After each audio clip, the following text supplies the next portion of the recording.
Bom, galera, nosso próximo vídeo, a nossa próxima videoaula aqui, agora a gente pode dizer que estamos entrando verdadeiramente, começando a aprofundar na genética, tá?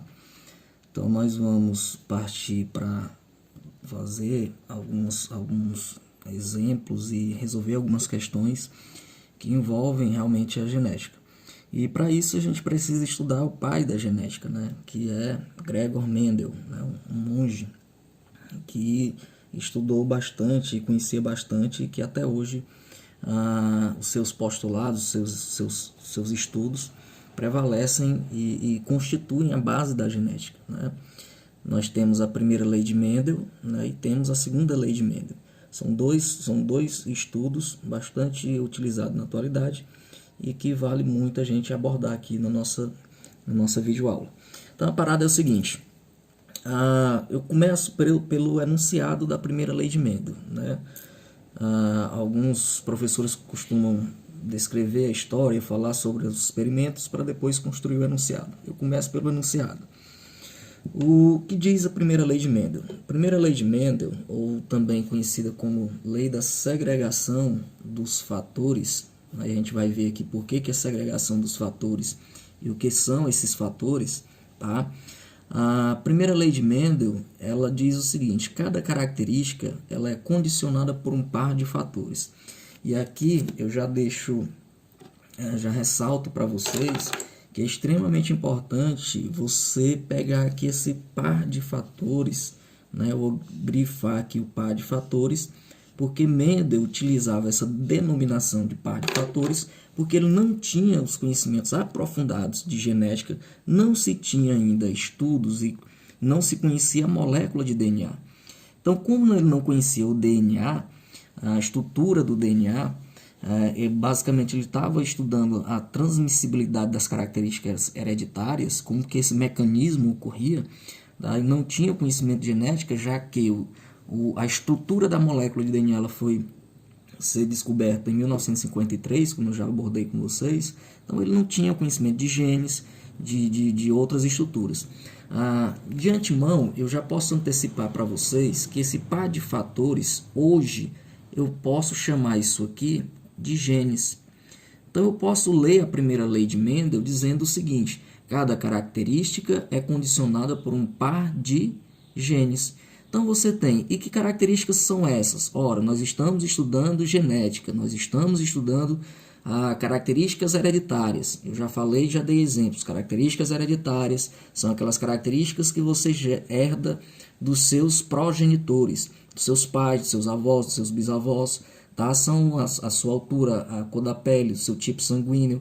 Todas essas características elas são condicionadas por um par de fatores, que são chamados, hoje nós podemos dizer que esse par de fatores são os genes.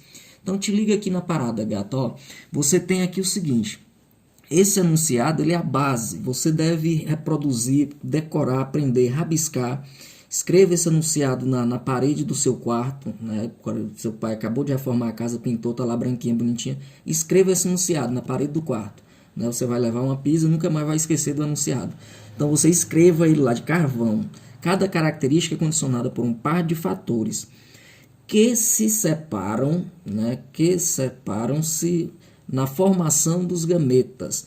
Então, a segregação dos fatores, que é a primeira lei de Mendel, segregar, separar, separação dos fatores, está aqui no enunciado, tá? Então, se alguma questão vier abordando a separação de fatores, que também pode ser abordado, a gente pode chamar isso, a gente vai ver aqui mais à frente, de monohibridismo, né? Hibridismo, né?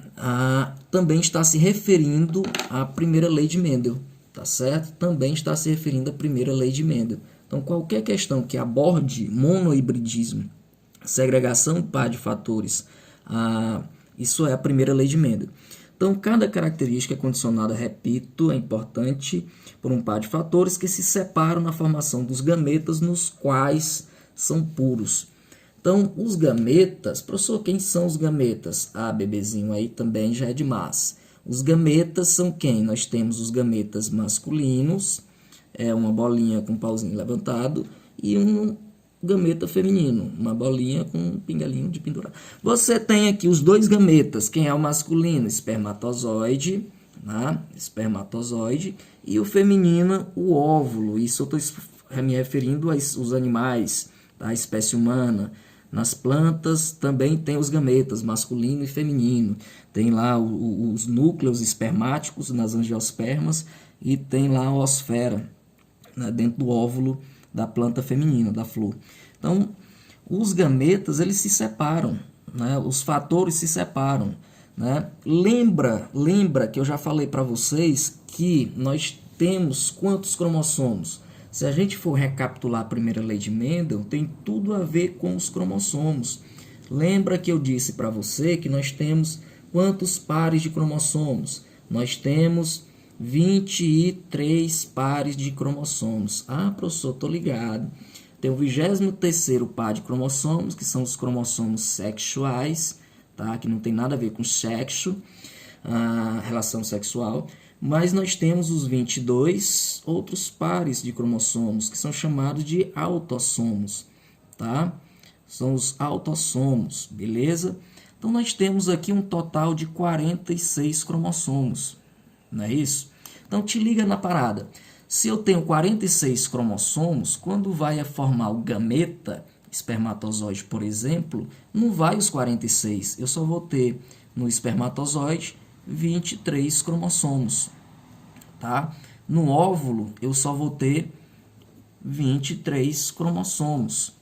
Ou seja, ocorre um mecanismo chamado de divisão celular, tá? Uma divisão celular chamada de mitose, tá? Então, na mitose, eu tenho antes a célula com 46, mas eu vou dividir a célula para formar o espermatozoide e o óvulo. Então, só vai ter, depois da mitose, a metade, mitose meio, metade dos cromossomos. O espermatozoide só tem 23 e o óvulo 23, tá? Para quando fecundar, o espermatozoide e o óvulo forma a primeira célula, que é o zigoto, e o zigoto vai ter 46 cromossomos. Então, reconstituir aqui a quantidade de cromossomos de uma quantidade N para uma quantidade 2N. Se eu tenho N23, eu tenho 2N46. Beleza? Então, nessa divisão, você vai separar aqui ó, os pares de homólogos. Só vai um de cada par para o meu espermatozoide. E essas separações, elas são aleatórias na formação do gameta. Elas acontecem ao acaso. É uma questão de análise combinatória lá do professor Antônio.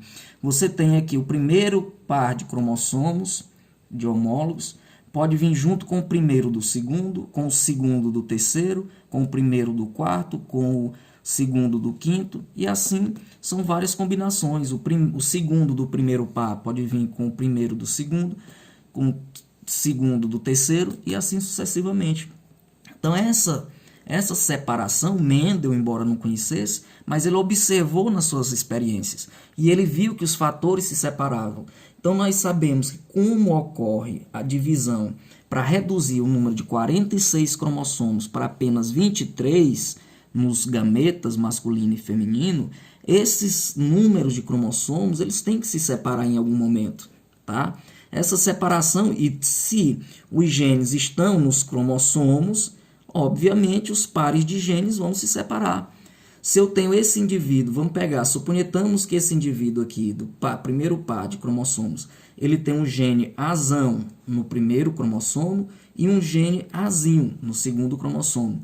Quando houver a divisão lá para formar um espermatozoide, tá?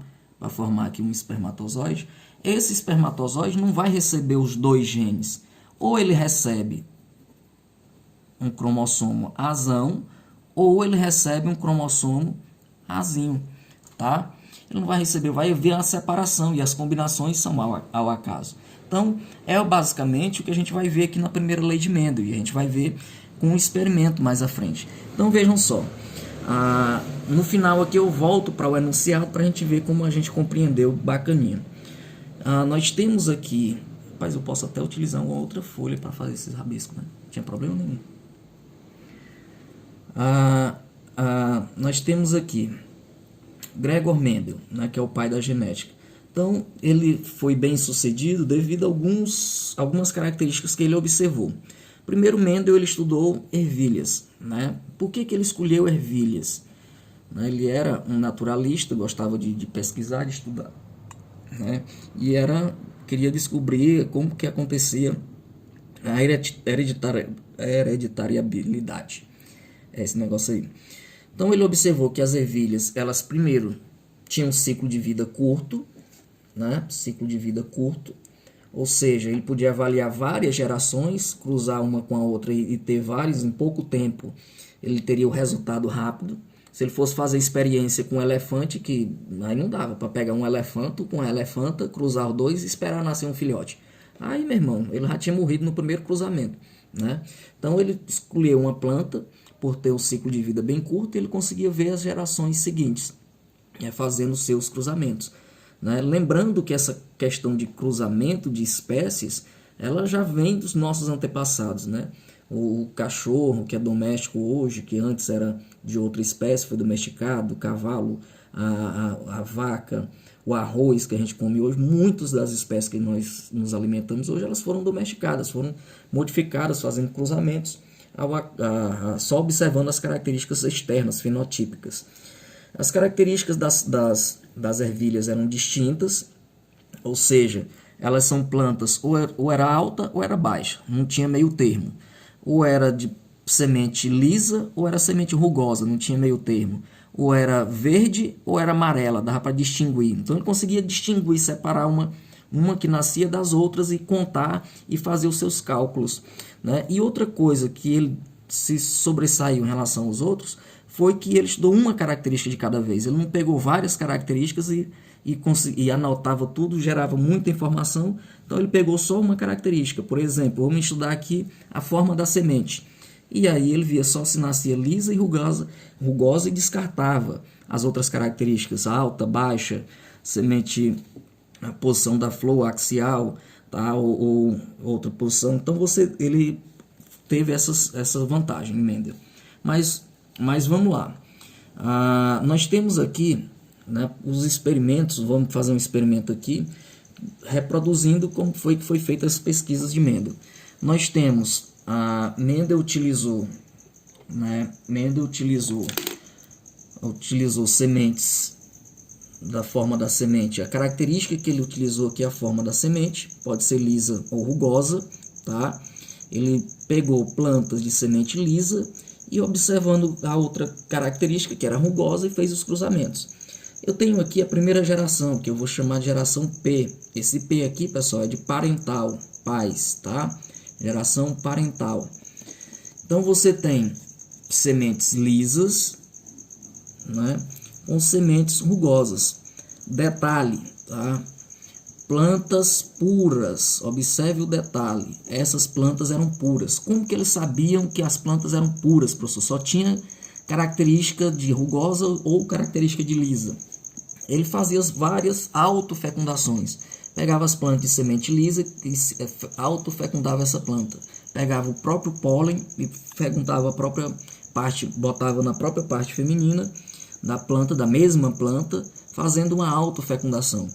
E aí eles cruzavam essa planta durante várias gerações e só estava nascendo lisa. Quando ele via que só nascia lisa, repetia várias vezes, ele sabia que essa planta só possuía a característica, o fator para lisa. Assim também com as sementes rugosas, né? Só nascia rugosa, então ele tinha consciência de que eram plantas de características apenas rugosas. Então, quando ele fez esse cruzamento da geração parental, nós temos a geração F1, né, que é a primeira geração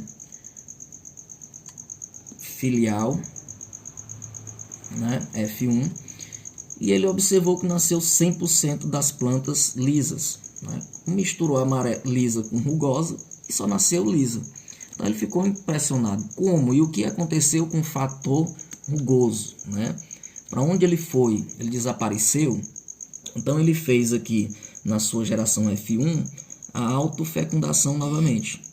Tá? Autofecundou, cruzou essas plantas com elas mesmas. pegando o grão de pólen e colocando na própria flor, na mesma planta, na parte feminina. Ela se autofecundava e aí ele observou a geração F2, segunda geração filial. Nessa geração F2, ele teve um resultado de 75% das plantas com sementes lisas e 25% sementes rugosas.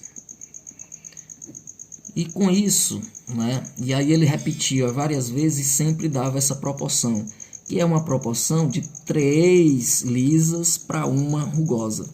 Tá? 3 para 1, a proporção de 3 para 1 é a proporção da primeira lei de Mendel.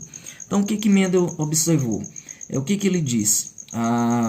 Mendel, ele pegou a semente, ele disse que o fator para rugoso, ele não desapareceu na geração F1. Ele apenas não se expressava quando ele estava junto com o fator para sementes lisas. Então, Mendel disse que o fator lisa ele chamou de dominante e o fator rugoso ele chamou de recessivo. Tá? Dominante e o outro recessivo. O fator recessivo ele só vai se expressar quando ele encontrar apenas dois fatores para recessivo. Então, ele não manifesta a sua característica e a planta fica rugosa. Tá certo? Então, essa é a primeira geração de Mendel, o primeiro experimento de Mendel. E a gente vai... Já começa o outro, já.